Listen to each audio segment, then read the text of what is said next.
In our last video, we explored the role of a priest and the nature of sacrifice. A priest is a mediator between heaven and earth. They stand in between the two worlds and perform actions to draw them together. They draw the what should be and the what is together. Now, a priest does this by performing sacrifices. Spirit and flesh seem to be inversely related. When one dies, then the other lives. So when flesh is sacrificed, then spirit prevails and expands. However, the opposite is also true. When the flesh is elevated, then the spirit dies. And to the extent that we put the flesh first, we actually diminish spirit in ourselves and in the world around us. Christ says this exactly when he says, "He who saves his life or his flesh shall lose it. He who loses his life for my sake shall find it." To put this in other words, if you cling to the flesh, things like comfort or status or pleasure, then the spirit withers. But if you surrender the flesh through loss or enduring suffering or giving up yourself, your ego, and comfort, then the spirit rises. The flesh, then, is anything that is corruptible, temporal, bodily, or immediate, unsacred or desecrated, things that are essentially not sacred. This is the flesh, things belonging to the fallen world. Then the spirit is the exact opposite. It's that which is incorruptible, eternal, and divine. It's the sacred, or the power and glory of God, or light, or intelligence, or consciousness. It's that which belongs to the divine world. Now, this pattern that we've been discussing of trading flesh for spirit is actually found in one of my favorite fairy tales, Jack and the Beanstalk. Let me tell you a tale of a lad named Jack. Now, Jack and his poor mother, they were as hungry as wolves, with naught but an old cow left to their name. One day, Jack sets out to sell the beast in the village, hoping for a few coins to keep him fed. But lo and behold, on his way, he meets a strange man, a fellow with a glint in his eye, who offers Jack some magic beans in exchange for the cow. Well, Jack, God bless him, he trusts the man and makes the trade, thinking these beans were worth their weight in gold. When Jack returns home and his mother sees the beans, she's fit to be tied. She hurls them out the window in a fit of rage. But that night, while they slept, the beans did something wondrous. Up they shot into the sky, twisting and turning till they reached the heavens themselves.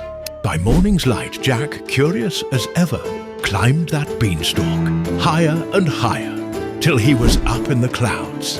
And there, my friends, he found riches beyond measure.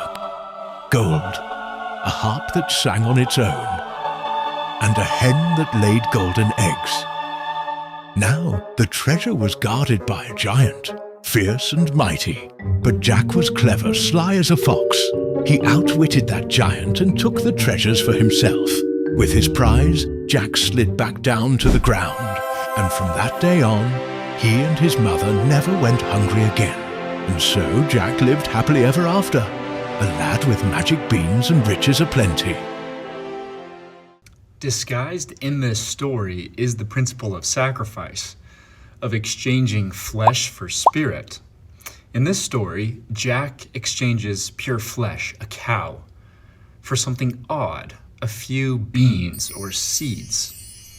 At first, Jack seems like a fool. Why would you trade a whole cow for something so silly as magical beans? But Jack here is following the priestly pattern. By trading flesh for seed, he is able to then ascend into heaven and recover unlimited treasure. The seed at first seems insignificant. It's small, fragile, and it offers no immediate benefit. It's hard to see how it will be of use when you could have traded the cow for something like money or food instead, something which is immediately gratifying. However, as we know, seeds, they grow, and eventually they become tall trees, in this case, beanstalks. And through his exchange of flesh for seed comes the beanstalk, a pillar connecting heaven and earth together. He is then able to climb up into heaven and pass the guardians who stand as sentinels, in this case the giant, and acquire the immortal treasure of heaven. Perhaps Christ spoke to the same idea in Matthew when he said that the kingdom of heaven is like a grain of mustard seed, which a man took and sowed in his field, which indeed is the least of all seeds. But when it is grown, it is the greatest among herbs, and becometh a tree, so that the birds of the air come and lodge in the branches thereof. The mustard seed is tiny, insignificant. It's the smallest of them all, and thus it's easily overlooked. But once acquired and planted, it becomes a great tree, so tall that it reaches heaven, perhaps even a tree of life, bearing immortal fruit to those who possess it.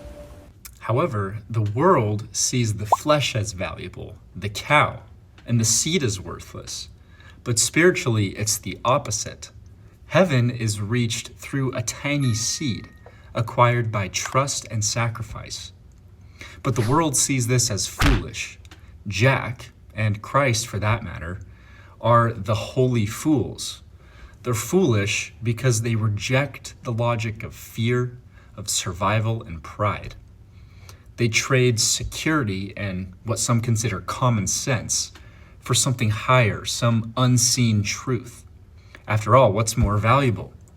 Trading a cow for some money, which will shortly run out, or trading the cow for a seed, something that will produce indefinitely. The money is immediate and thus alluring. It's tangible, shiny, and you can have anything in the world for money. The seed is plain, it's tiny, and it has no immediate value. It needs time and nourishment and care. But once the seed sprouts, it becomes a tree, a wellspring of infinite nourishment, producing more food and seeds in a never-ending stream of life.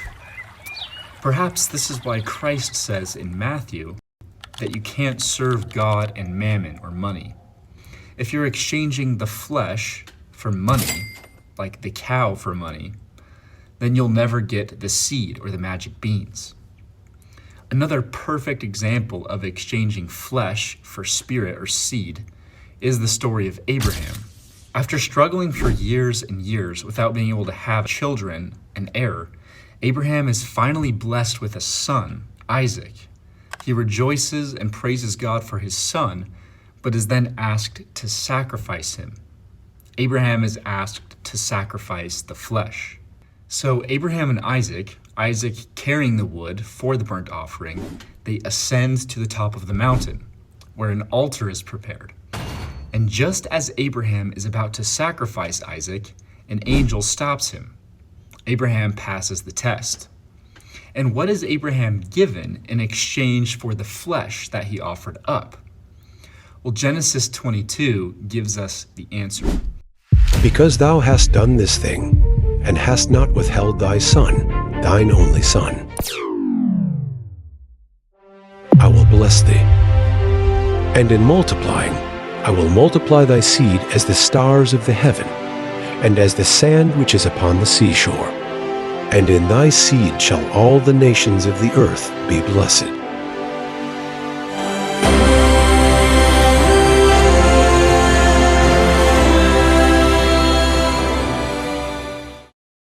So Abraham is given seed, infinite seed. It's also of no small mention that this sacrifice takes place on the top of a mountain, which has always been considered a connecting point between heaven and earth. It is on top of a mountain, a sacred space where the transaction occurs, where flesh is offered up in exchange for seed, and the two worlds, heaven and earth, are drawn together.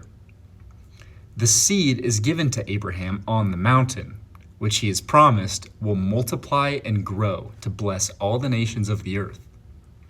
This gives us a very similar image of Christ, a descendant of Abraham, who similarly carried wood or his cross to the top of a mountain for the great sacrifice.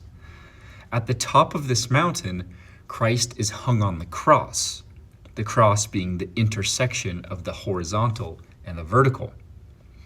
Peter and the early Christians called the cross a tree, alluding back to the seed metaphor. The seed has now sprouted into a tree of life on the top of the mountain, which is the cross that Christ hangs and dies on.